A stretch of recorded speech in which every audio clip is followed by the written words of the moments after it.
What's up, folks? This is Dan from Discern. Welcome to episode 12 of the Discern Recap. On this show, each week I pull together the best of the best that I can find of new albums, EPs, and singles, any of the three, from the broad category of Christian music. I don't know if you've noticed, but we made it 3 months now. 3 months with this show. To me, that's an accomplishment, because I'm usually more of a quitter than this. But I am sticking with this, darn it. As long as you're tuning in, I'll be turning out new episodes, which can be seen every Wednesday. New episodes of this show drop every Wednesday. If you want to be sure you aren't left out, you want to make sure you know about each and every episode, please subscribe to this channel. Hit that big red button. If you have something to say about the show, about the music I mention, about music I don't mention, any of that, you can comment below. You could tweet at me at discernreviews. You could email me, discernreviews@gmail.com. This week, I'm going to move right into recommendations. Maybe keep this episode a little shorter. Maybe. Once I start talking, who knows? I'm sort of a chatterbox. Let's kick it off. NF with the single intro 2. I was about to say with the intro single 2. Not correct. NF is a rapper and singer from Michigan. He has been riding a massive wave of success and growing popularity since his debut full-length album Mansion, released in 2015. From critics and from fans, this guy has been crushing it over the last year. In fact, you want to know how relevant he currently is? Just Google NF. The fact that a name like that can be Googled so easily, he's the first result, shows how much buzz is surrounding him. Those two letters together, those two letters belong to him now. This track, Intro 2, is a dark, ominous piece of work. It's a massively hard-hitting trap beast. It's equally forceful in its instrumental as it is in its flow and delivery and in its lyrics. Firstly, the instrumental has some huge moments of just bomb-dropping kick drums, these choirs of chanting voices and huge orchestra of dramatic strings.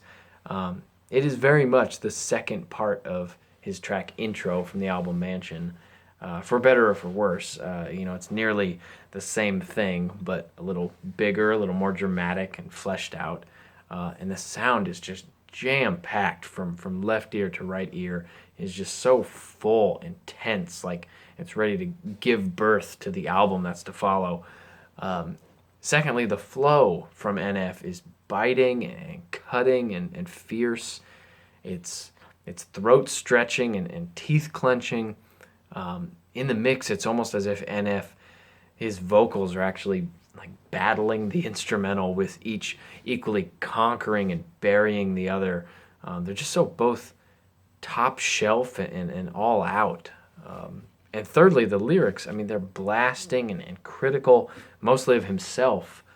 He's ripping back the curtain, to intro what his upcoming album is going to be. This album, this music, is his therapy session. He raps about how much he needs to spill his metaphorical guts in this music, regardless if anyone's listening. He's saying, throw this record out if this isn't for you, because I'm doing it anyway. And he describes what he needs this therapy for, what he's sort of battling against, and it's mostly his own success and the honest downside that his success has brought. He speaks about how surprised he is about this success, how hard it is to deal with. It's not something he expected. It's not something he sought after. But this is where he's at. And on some levels, it's wrecking him. Been difficult to deal with and difficult to walk through life in this new context. This whole song just stops you in your tracks, and leaves you speechless on some level. I'm super excited for this album. It drops April 22nd. But I'm also uneasy about, how deep this internal chaos goes for NF. There's a lot that it seems like he's going to unpack on this upcoming album. And I'm sure he won't leave, any piece of furniture in his mansion unturned. It's going to be a really, really interesting listen. I'm definitely looking forward to it because this track certainly gets me hyped for that album. Moving on, next recommendation, Jonathan Baker with his EP Live Again. Jonathan Baker is a singer-songwriter in the R&B and soul genres who, from what I can find, is still a fairly fresh face. I think this is his second official release, his second EP actually. His first was a live EP, so this seems to be his first full studio release. And by the looks of this EP, Jonathan is definitely starting things in the right direction. This EP, only 20 minutes long, goes down incredibly smooth. It doesn't waste any time. There's very little filler here, which is absolutely necessary for a short release like this. In fact, I think you could argue there's no filler. Just a few tracks that land more solidly than others. I thought the highlights were Live Again, Reflection, featuring some incredible vocals from Kristen Gray on the hook, and Glass Heart 2, which is mostly a rap triple feature in a sense of Taylor Gray, Sean C. Johnson, and Armand Wakeup, with Jonathan stepping back sort of and taking only the hook. On that title track, Live Again, I loved the creative piano part that the song kicks off with. It's got this deep, wide tremolo effect on it, and then sort of this contrasting rhythmic clapping pattern comes in, and it forms this really appealing clash against the rhythm of the piano. And then the song is sort of capped off with some tight jam session style grooves from the drums and the bass. And throughout this record as a whole, the bass, it's really the backbone of these upbeat tracks.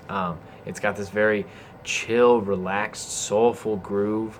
The bass is very mobile, very flexible, slides up and down the neck, lots of movement, lots of walking up and down, and rhythmically the bass is just so in sync with the drums and even with the vocal flow. Like on the last track, Glass Heart 2, there were just numerous times where I was floored by how balanced and fluid the bass, drums, and rap verses came together.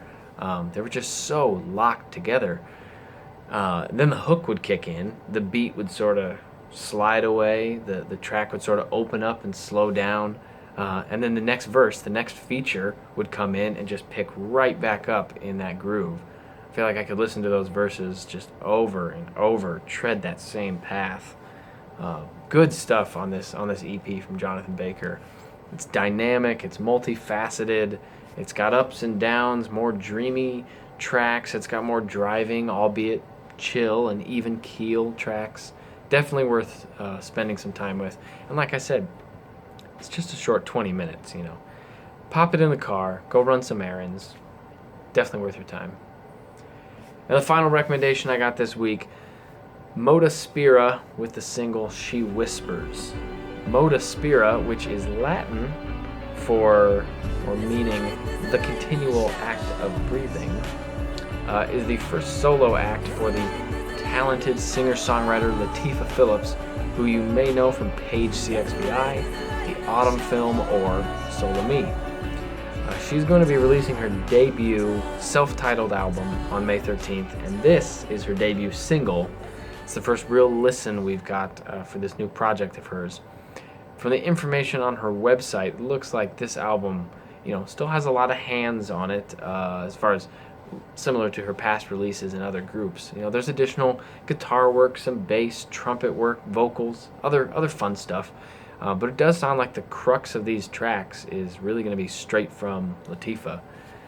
And this track here that we have before us, She Whispers, this track is undeniably catchy.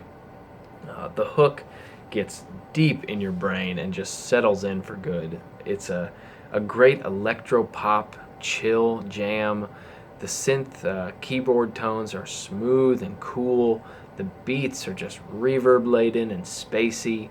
Her vocals ride that groove just so effortlessly. And I have to mention that muted, overdriven guitar that comes in like a minute into the track or so, just a light touch on the strings adds another layer to the mix, builds it up piece by piece. I just love how much amp noise you hear from that guitar. It's like you can feel the warm tubes of the amp right next to you. You can hear it buzzing, sort of a white noise. It's a very tangible and organic feel. This song overall really just follows the feel of a consistently growing crescendo. You can even look at like the sound waves on SoundCloud. They just steadily climb upwards, minute by minute. I think this, it helps the song feel more hypnotic, more atmospheric. There aren't any abrupt changes or turns. It just walks up the stairs, solidly in one unified direction. And Latifah Phillips, I think she's always been very patient and careful in her arrangements, especially with Page CXVI. And I think this song is no exception. She lets the song breathe and flow sort of at its own pace, but with just enough guidance and direction to shape it into sort of a familiar pop tune. I love this track. Can't get it out of my head, and I don't want to leave that sort of blanket of feels that this track wraps you up in. May 13th, the release date for her debut album, Under Moda Spira, cannot come soon enough. Definitely recommend you checking out this first single. So, thank you, friends, for being with me. Thank you for watching the Discern recap. If you're a new viewer, thank you for sticking to the end. You're a real champ. If you enjoyed this video, please subscribe. Hit that big red button. I'd love to have you as part of this growing community. Join all of us cool kids over here. New episodes of the show release every Wednesday. And if you have a specific album, EP, or even single that you've been enjoying, something you want to recommend to me, something you want to recommend to the rest of the viewers, reach out. You can comment below this video. You could tweet at me at discernreviews. You could send me an email, discernreviews@gmail.com. Did you listen to any of the new music that I mentioned? Do you agree with my thoughts? Do you disagree? Positive or negative, they're opinions anyway. So let me know yours. Anyway, I hope this helped. See ya.